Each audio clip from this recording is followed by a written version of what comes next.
Lunes ng hapon, kaya naman po makikipagkamustahan tayo sa ating mga kababayan sa Hawaii. Joining us from the Philcom Center is Anne Mercil. She joins us via Skype to talk about the latest happenings there for our Philippine-American community. Aloha, magandang hapon sa iyo, Anne.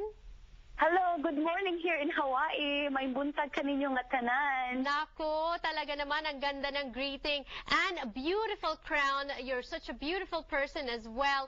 Tell me, are you representing a specific beauty pageant or?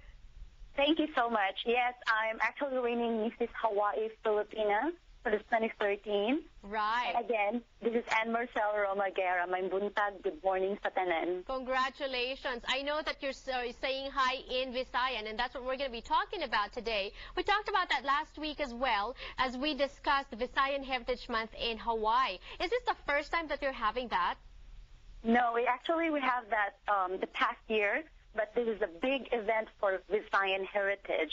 And hopefully, we hope to celebrate this annually. Yes, this is kind of interesting to me, and I'm sure to a lot of our viewers, because when we speak of Hawaii and the Filipino community there, ang alam natin, marami sa ating mga kababayan sa Hawaii, Ilocano, right? Ilocano, Tagalog, yes. Visayan.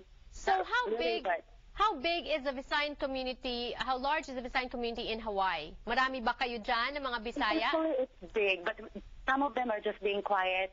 Now we're trying to enrich all the Visayans, like, come on, we have to do this. Because there's a lot of Visayans there that just being quiet.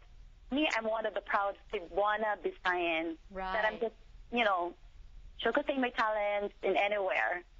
I love Cebu. Ano ba ang mangyayari sa inyong celebration ng Visayan Heritage Month? When you talk about showcasing, what are you going to be showcasing, featuring, highlighting? Okay, so the Visayan Heritage Month, we're showcasing dances, such as Sinulog. This is one of the famous dance from Cebu. Bohol, which is Mazurka Boholana. And also Negros, which is the Harana. And we're also showcasing the dramatization from our heroes, like Lapu-Lapu in Cebu, Daguhoy from Negros, and Leon Kilat Daguhoy in Bohol and Leon Kilat in Negros Oriental. Ayan. Aside from our Visayan heroes, sino-sino ba ang mga sikat na mga kilala natin na mga produkto ng Bisaya sa Pilipinas? Oh, what is that now? I'm sorry, can I hear the last word? Sino ang mga kilala natin mga sikat na mga products of the Visayan region in the Philippines? Mga artista? So, yes, Bena Morales is from Cebu. Yeah. He's a famous singer. There's a lot like Pilita Corrales, and then a lot of beauty queens also from Cebu. Right. So it's not just Visayan stars, also Visayan heroes. You also earlier talked about the Visayan festivals, Sinulog, and then some of the other festivals na dinadayo to ng mga kababayan natin from all over the world. Yeah. Can you give us a little bit of a background ng Sinulog? Since you're from Cebu, and I've never been, but I've always been wanting to go to attend the Sinulog. Ano bang nangyayari pag Pit Senyor time sa Pilipinas? Pit Senyor, Sinulog is one of the famous dance with this infant Jesus. And people believe that when this dance, the Sinulog, it actually graces blessings. So, yeah. And I understand that you may be having a Pit Senyor or Sinulog-like celebration also in Hawaii. What's going to happen? Correct. So, katanan, okay, I'm just going to talk Bisayan. Kaya hagkuk mo tanan mga Bisaya diha, o dili mga Bisaya, to all the Filipinos who wants to witness the Sinulog in Cebu. You don't have to travel going to Cebu. You can actually witness here in Philcom Center on January 26th at 3:30 p.m.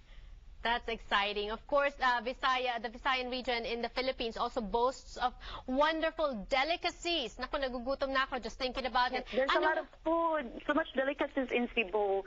So, giawhag, ani mo tanan, tambong mo sa aning mo big event, which is the Filipino Heritage Month, Visayan Heritage Month. So, makakatikim ba tayo ng Cebu lechon? Cebu lechon. Oh, yes, Cebu lechon.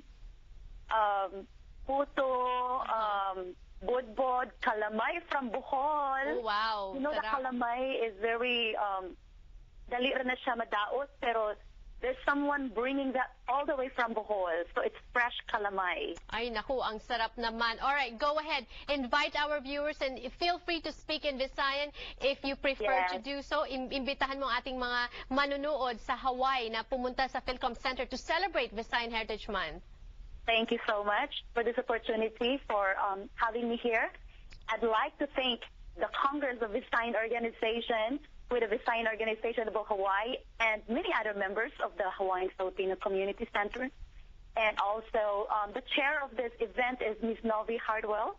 She is really a very energetic woman, and thank you so much for having me here today. Sorry, Yes. Novi. Imbitahan mo naman yung ating mga kababayan in your native tongue para maengganyo sila na pumunta. Sige, sure.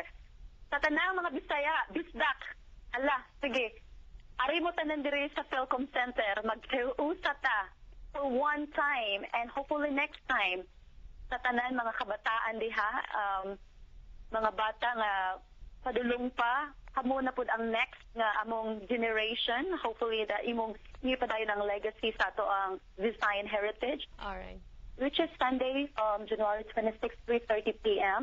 Okay. Dili tambog gian hag ko kamuntanan na potambong aning dako nga event. Salamat sa iyo, Ann Mercel. Daghang salamat, no? And mahalo. Salamat. Are you Visayan? No. But I know a little bit. I love Cebu. Like, daghang salamat. You sounded like Visayan. Thank you. Thank you so much. Mahalo to you. Salamat. That was Ann Mercel joining us from the Philcom Center. Iniimbitahan kayong lahat na makidalo sa kanilang selebrasyon ng Visayan Heritage Month. Naku, marami pong mangyayari. I wish I could go there sa Hawaii. Pero have fun, guys, and enjoy. Meanwhile, back here in the studio in Southern California, in Los Angeles, we have more for you when we return. Don't go away.